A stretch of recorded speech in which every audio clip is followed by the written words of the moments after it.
Welcome back, Tiger Tamers. I am Lupine Fiasco, and this is Daily FaB Gameplay. For anyone who's new to the channel, welcome to a state of zen. What we do here is review replays of games that I have played on the Talishar client days or weeks ago after enough time has passed that I lose my bias and can more objectively judge the quality of my play.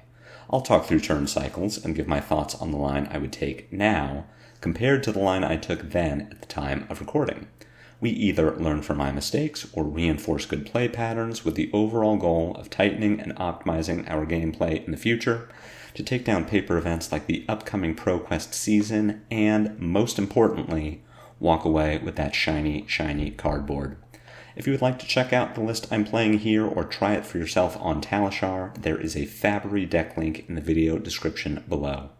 While you're down there, if you haven't already done so, please consider a YouTube subscription.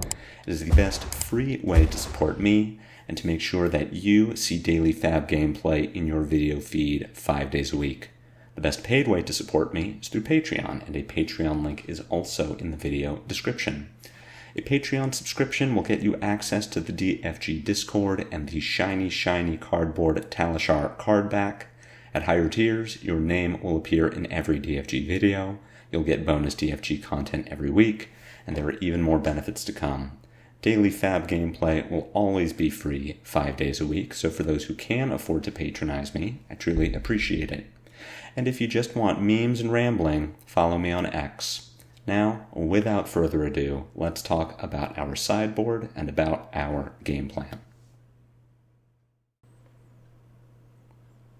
Nationals results are coming in, and just like we all thought, Zen seems to be far and away the best deck. There are ways to try and slow him down: weakest link, CNC, amnesia, any of your in-class hate, but the fact that all of that is necessary does point to Zen being the top deck, and as Zen decks are iterated upon, Zen lines of play become clearer and more practiced, Zen really is going to be a threat, which means that this is the perfect time for us to jump on the hero, and considering that I personally have no competitive events between now and Rosetta, I have very low stakes with which to learn the hero, which is where I can really thrive. And thrive is something I need to do. At this point, I'm maybe 20 or 30 reps into Zen, very mixed results.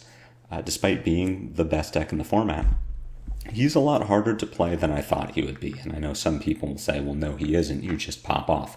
And for the most part, that is true. When you get an uncontested 7-card hand, and maybe one of those cards is an Art of War, it is very easy to pop off for 40 or 50 damage and kill a person. But when you are being beaten down by targeted hate, or when you need to block because your hand is a little clunky, it can be harder to find those optimal lines. But even with those big 7-card hands, I have been finding that it is difficult for me to conceptualize what my hand will look like once I'm done transcending, getting resources from my Kasaya, once I have tutored a card with Zen, potentially after I have played an Art of War. My trajectory through Flesh and Blood took me from Bolton to FaB to KO, and all three of those heroes, with some small exceptions on KO's part, are going to play out based on the cards you have in your hand at the start of your turn. It's very easy to track what your turn is going to look like based on what you can see. Zen asks you to imagine that you have cards that are not currently in your hand. I never played Katsu, so I have no experience tutoring cards, imagining what combo card in my deck fixes the hand I have now. Zen in particular is generating resources from Kasaya. I'm not really used to imagining what my resources will look like 3 chain links down the line, especially when Zen is having to pitch chi to maybe turn on Levels of Enlightenment or play around Fleshbag. Kasaya says gain a resource, and I say, yeah, that sounds great. And then 3 chain links later, I realize I don't have a way to pitch one of the chi in my hand, and I'm now potentially stuck with it. So all of this is to say, I need a lot of work on Zen to be a better Zen player, and that is what these videos are all going to focus on. There are going to be very few aggro mirrors like what we have here, the Zen mirror, because for the most part, the aggro mirror does just reward whoever draws better. If you and your opponent's deck are exactly the same, and one of you draws an Art of War, but one of you doesn't, or one of you transcends on turn 1, and the other one transcends on turn 4, it's pretty easy to guess who's going to win that game. So we aren't going to focus on the aggro mirror a lot, but the nice thing about Zen is that even in your mirrors or your one-sided games, because you are playing solitaire so much of the time, you can really improve just based on executing your transcend lines much better. So that is what we are looking at in this game. It's an aggro mirror. One of us draws better than the other one, but we can still take a look at our lines of play from when we were ahead and make better decisions going into the future. The list I am playing now is Evan Herndon's first place U.S. Nationals list. Since this game was recorded, I have iterated on that list a bit. For the most part, I am still just sticking to what has already been established to be good. That is my pattern as I learn new heroes, and once I become comfortable with the deck and start to internalize the lines or see what the deck needs to be doing, I might iterate a bit myself. The Zen list that I have in the video description does have some iteration on it already, based on my personal experience, based on UK Nats. But for this game, this is just stock standard, and you can expect very little iteration over the next few weeks, and maybe a jump at some point in a month or so. It's a lot of preamble to get to the Zen mirror. Because this is the Zen mirror, we are using our Zephyr Needles rather than our Kakara. This is relatively new tech. I believe not a lot of Zens were on this for US Nationals. And the reason you would run Zephyr Needles is just that opposing Zens or opposing aggro decks generally don't want to be blocking. Especially if you can work your needles later into your combat chain, when the opposing hero may have already been blocking for more value. For example, putting a 3 block in front of a 2 power needle feels a lot worse than putting a 3 block in front of a 100 wins or a spinning wheel kick. At the same time, if you have activated Zen and tutored out a Tiger Swipe or a Mauling Key, if your deck runs those, your opponent is incentivized to save their blocking cards for your on-hit effects, not for your Zephyr Needles. So a lot of the time, you are going to get more offensive value from your needles than your Kakara. And even if the needle gets blocked, that's probably good for you too, because you probably took something from the opposing hero that they didn't want to give you. They gave you a card on defense that they would have liked to have spent on offense. As far as the 60 itself, I would like to get Command and Conquer in here. I don't have it for this game, as you can see. I am a lot lower on Red Harmony of the Hunt in the mirror, especially when we aren't running Kakara. Harmony of the Hunt goes down in value a lot because you don't intrinsically have a way to give the Tiger any power. You can bottom it to your E-Strike, you can banish it to Art of War. Harmony of the Hunt is still a very strong card, but without Kakara, it loses a lot of its inherent synergy, and just throwing Command and Conquer for 6 with the threat of Arsenal destruction is always going to be strong. As long as your opponent has an Arsenal, you are getting additional value from your Command and Conquer. So the sideboard guide I have for my deck now does have us bringing CNC into all of the aggro mirrors. Any matchup in which we cut Harmony of the Hunt, we are putting in Command and Conquer. Or rather, any matchup where we are playing Needles or Talishar, we're putting in Command and Conquer. As far as what we're actually doing in this matchup, we want to draw our Art of Wars first. We want to transcend first. These are all out of our control. For the most part, we are just taking the optimal value line, not necessarily offensive value, but rather value total in period.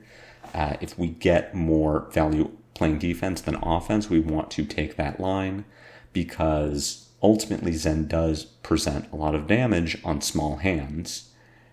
He can do that much better than other aggressive heroes, and if you can survive long enough to give a life buffer on your big Art of War traverse stride turn, you are going to be in a better spot than if you took more damage early to try and deal a few more points here and there.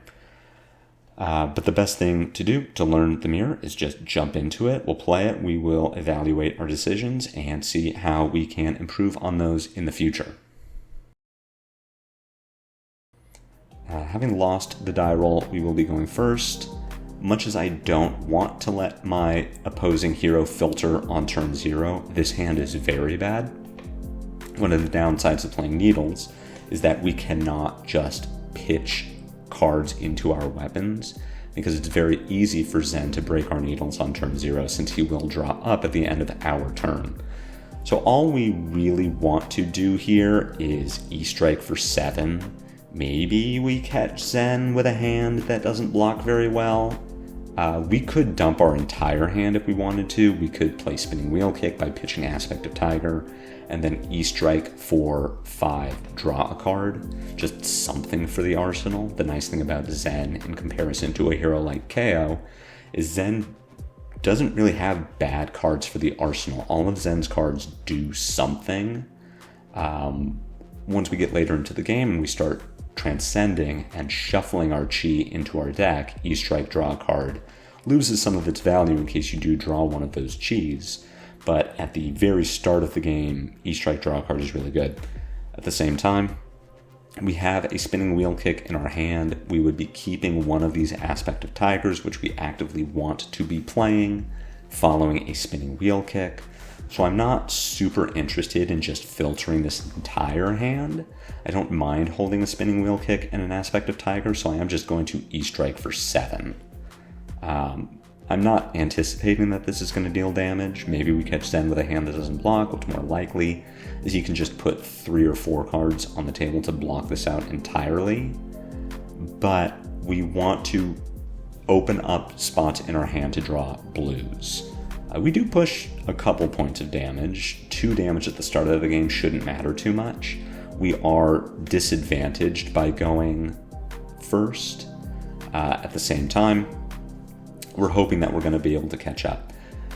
At the very least, we do get to transcend on our next turn. Zen, of course, transcending this turn, and in a better spot after Ancestral Harmony having actually banished a card with combo.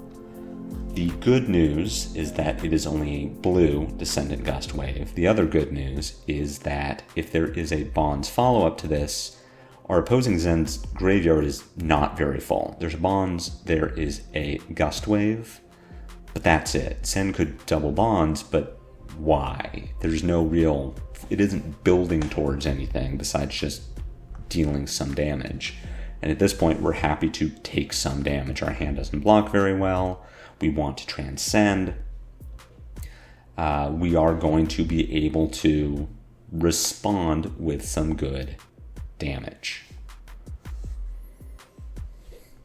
Which is all to say we're not blocking any of this. For one thing, our Traverse is offline. Stride doesn't really help us. We're going to make a Tiger from Zen ability and a Tiger from Aspect of Tiger. What I am probably going to look to do here is find Chase the Tail with Zen's ability and just play out a line that should hopefully let me Arsenal Descendant, although I don't believe that's the case. After Zen finishes hitting us for a lot, let's recap, let's take stock of our hand. This is a pretty good time to do that. So we are intending to play 100 Winds and follow it up with Homage to Ancestors. We will transcend, we'll get a chi, we will make a resource, which means we will be floating 1 resource. That 1 resource can pay for the Descendant we have in our hand. If we wanted to get a Bonds, it could pay for a Chase the Tail if we wanted to tutor that. It could pay for the Spinning Wheel Kick currently in our arsenal. It could pay for a Zephyr Needle, but we probably don't want it to do that. We want it to pay for either Descendant or Spinning Wheel Kick. If we are just taking 4 damage from 2 needles and Zen is setting up an arsenal, that is pretty okay for us. That lets us play our 100 wins, we transcend, we float a resource, we pitch the chi into Zen, pick up Chase the Tail. We get to play our Tiger for 1. It'll get us 1 damage from Shuko. We use our floating resource to play Chase the Tail, which comes in for 4 with Go Again. We follow Chase the Tail with Aspect of Tiger. For 3 Go Again, we make a Tiger. That Tiger comes in for 3 because of Chase the Tail. We then get to pitch our Descendant Gust Wave to attack with Spinning Wheel Kick and 2 needles. So overall, we are utilizing our entire hand, which is better than using this Aspect of Tiger body to block and break a needle, which is all to say we should not be making this block. This is a bad block, because we would have gotten a lot more value on offense than we would be getting on defense. Now, because we don't have an Aspect of Tiger anymore, let's evaluate what we're doing with our hand. We can still play our 100 wins, we can still transcend, we make a resource from Kasaya, we pitch our chi into Zen. That is going to give us a Tiger and something. We can use our floating resource to play Descendant Gust Wave. With the Zen Tutor, we could grab a Bonds as the follow-up to Descendant. If we Bonds, we only have 1 target in our graveyard, which is Aspect of Tiger. So we get to grab Aspect of Tiger. We can play it for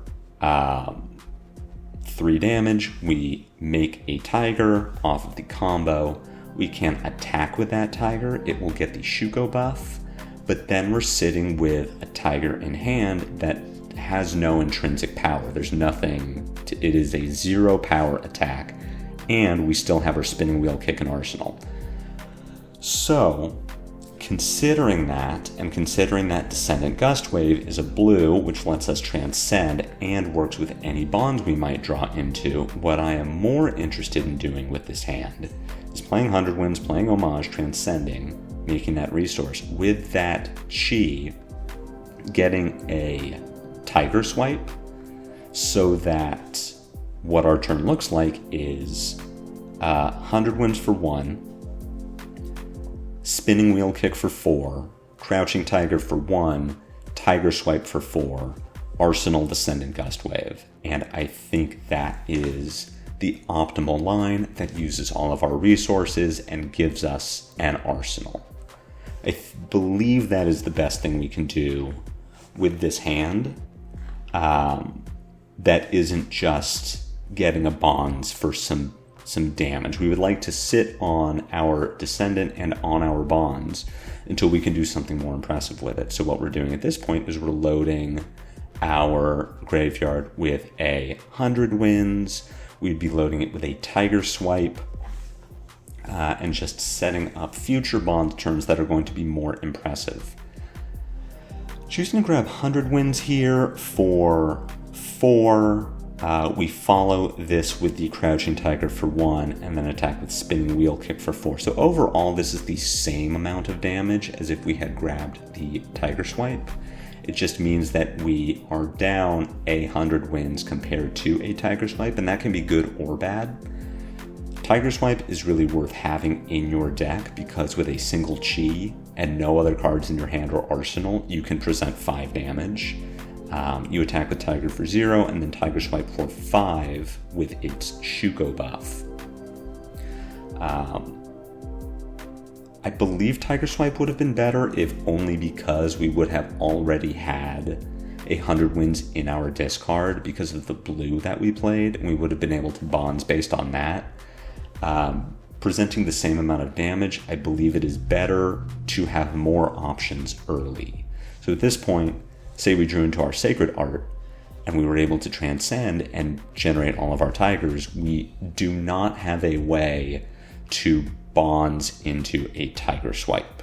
And that could be to our detriment later. Now let's see what our opponent is doing. They pitch a chi into Shifting Winds, so they make 2 tigers. At this point, all we know about our opponent's hand is that they have 1 tiger and 3 cards we don't know. This is a Descendant Gustwave tiger, so we can anticipate this is being followed by a Bonds. I would have to check my opponent's discard. Again, I don't believe they have many premium targets, so they are bonding a Bonds. This is going to be at least a double Bonds turn, if not triple, based on any cards they might have in their hand. At the same time, there's no Art of War here. They are just bondsing for Bonds. All of the tigers have 0 power. This is not the impressive damage turn that our opponent really wants to be putting together. This tiger is also a Gustwave tiger. If we can live this turn, we are going to transcend twice, though we do need a target on the board for Drop in the Ocean, and we are going to be able to play out an Art of War. So I am still really not interested in blocking as much as possible. Here we've got Bonds kicking out Gustwave, so we can anticipate a 3rd Bonds from our opponent. At the same time, they are just going through all of the Bonds in their discard. This is good damage, but ultimately is not going to kill us. Now at this point, I do want to, at the very least, consider breaking Stride to get a tiger, because we need a target for Drop in the Ocean. We could target one of our opponent's attacks and transcend on our opponent's turn, but I want the 2 resources from Kasaya. So I do want to consider breaking Stride here. I don't believe we need to break Traverse. Not yet, anyway. I don't think that a 3rd chi in our hand is really going to make this pop off. I like taking this tiger. This tiger is an Open the Center tiger. So Flusterfist here would be pretty cool.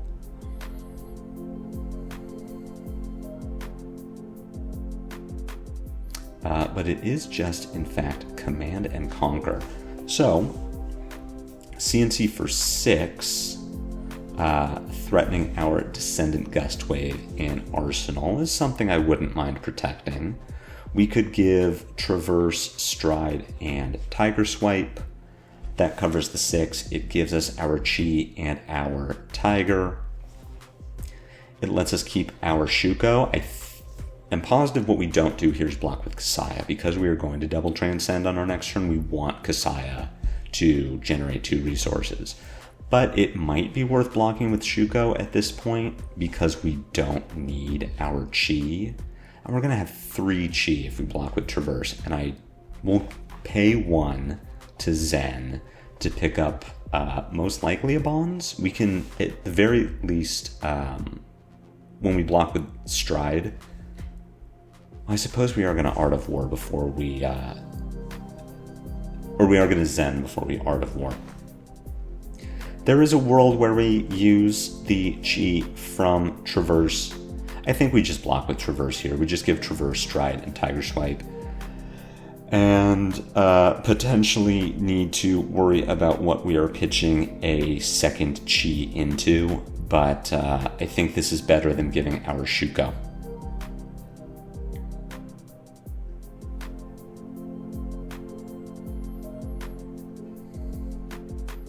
So this being our hand, I don't necessarily agree with this. I would have liked to play the Crouching Tiger first.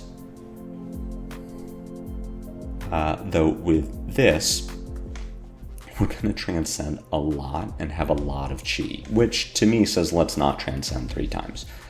We can get away with transcending twice. So I want to open this by playing levels to see what we get. And so what we can do is attack with levels. We can then Grain that tips the scale and Stir the pot in holding priority after playing levels. So before levels resolves. we can start pitching chi, and that is going to give levels its additional modes. So if we play levels here, we play grain, we play stir the pot, we transcend twice. We will have one floating resource before anything else happens. So if we take our Kasaya twice, we now have 3 resources and 2 chi. We pitch a chi into Zen to tutor out bonds. We still have 3 resources. We can pitch a second chi from Stir the Pot into our Kasaya to make our Zen state token, and that gives us 3 blues in our pitch to have levels for 6 go again, draw a card, which is what we should be doing here. Kasaya as a nice way out for pitching your 3rd chi. It's just really neat. It's a really cool thing to be able to do in the mirror, especially once we are getting down to the end of it. We have an Art of War, we're going to bonds, we have a levels, we are going to be able to go very wide. Now here I don't like leading with the Gust Wave, I want to lead with levels to see what I draw from it, because once we play the Gust Wave, we are locked in for at least 3 chainlings. We're locked in for Gust Wave, we're locked in for bonds, and then whatever bonds gets, we're locked in for that. Because if we break our combat chain after playing bonds, we lose the ability to play whatever bonds tutored. So we are potentially locked in for 3 chainlings before we get to play our levels, and let's say, for example, levels drew us another Art of War. Well, we've just lost 3 points of damage. Or levels draws us Ancestral Harmony, and we've lost 3 points of damage.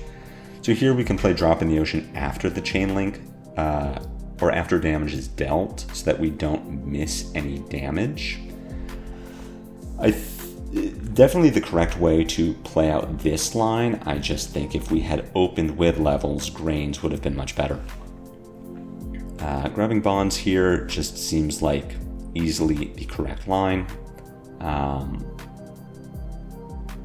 As for what we are bondsing, considering that we have 3 resources and 2 of them are going to go into Needle, 1 of them would be going into levels. Grabbing Spinning Wheel Kick here is correct because that's going to let us pitch our extra chi. At this point, I'm looking at arsenaling grain that tips the scales. So we need a way to get rid of this additional chi in our hand.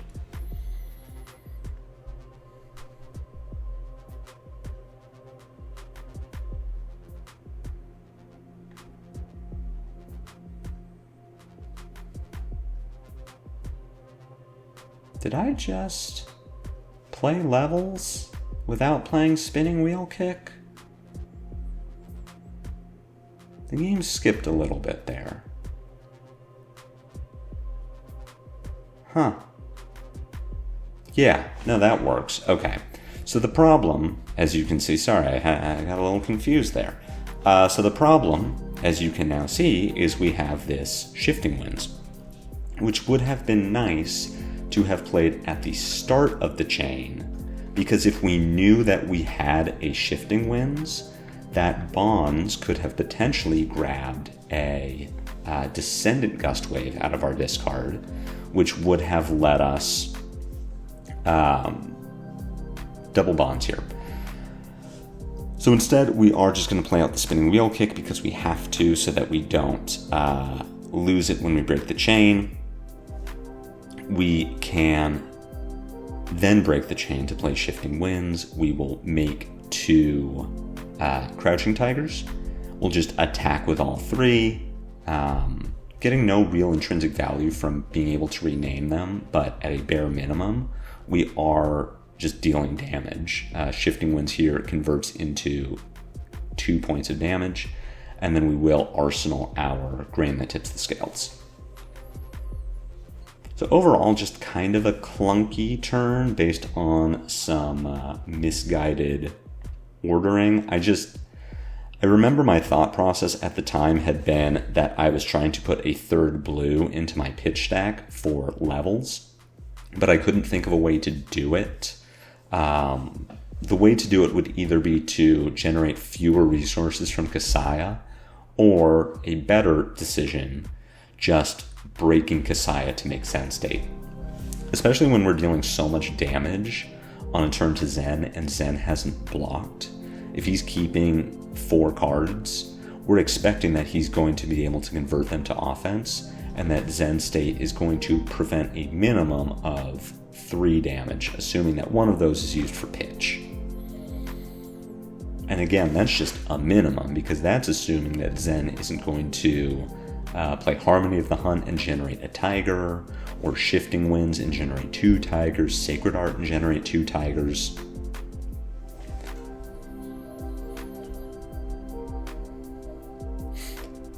Have a Harmony of the Hunt coming in for 1, and a tiger, which presumably also comes in for 1 using the Shuko. We are not blocking here. We're going to play levels, pitching Shifting Winds, play Grain that tips the scales to Transcend, pitch that Chi into Zen to grab Descendant Gust Wave, generate a resource with Kasaya, use that resource to pay for Art of War, which is going to banish the tiger that we created. So Zen is not going to kill us this turn, which means that we just aren't blocking anything.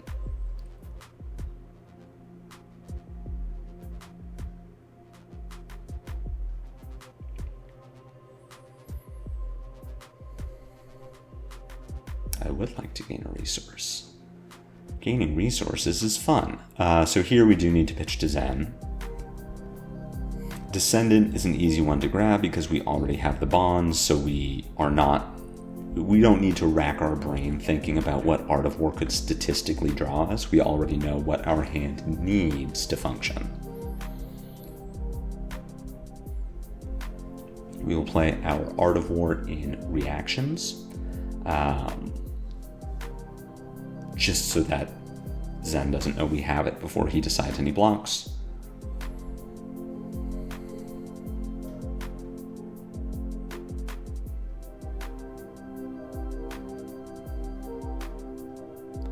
Finish the Crouching Tiger, draw into another Gust Wave, which is insane because we can now double bonds.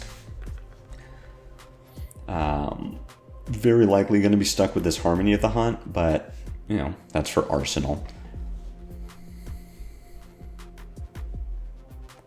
So looking at what we have in our discard, we see that we do have bonds and Descendants, so we will be able to bonds for a bonds. What are we going to grab on our second bonds? 100 Winds seems fine. We have a red 100 Winds left in our deck. That can be the follow-up to the 100 Winds we have in our hand. We could also think about grabbing a Tiger Swipe if we wanted to. We could pitch the 100 Winds in our hand to play our Harmony of the Hunt, which would come in for 4. The Tiger attacks for 1. Tiger Swipe attacks for 5 and threatens to generate another Tiger. Overall, that seems like a lot of hoops to jump through when we can just grab a 100 Winds and come in for a guaranteed 5 off of that second attack.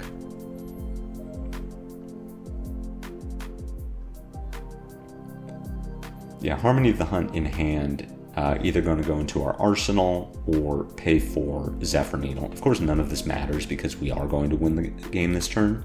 The second Art of War just absolutely being strong enough to get us there. Especially when our Zen is having to defensive Art of War just to find ways to survive. The game has ended, and that is off the back of we lost the die roll. We had to go first, but we drew better than our opponent did.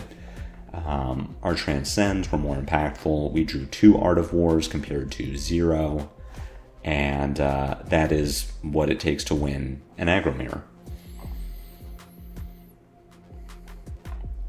So this was an example of the sort of game that I don't want to show a lot of because it's the aggro mirror and we just drew better. I mean, we did 4 more points of value per turn just based on seeing the good cards in our deck before our opponent saw the good cards in their deck, but it was also an example of how even these sort of non-games can test your decision making, because you still get to experiment with what is the correct card to play, what does my sequencing look like, what combo card do I need to fix my hand.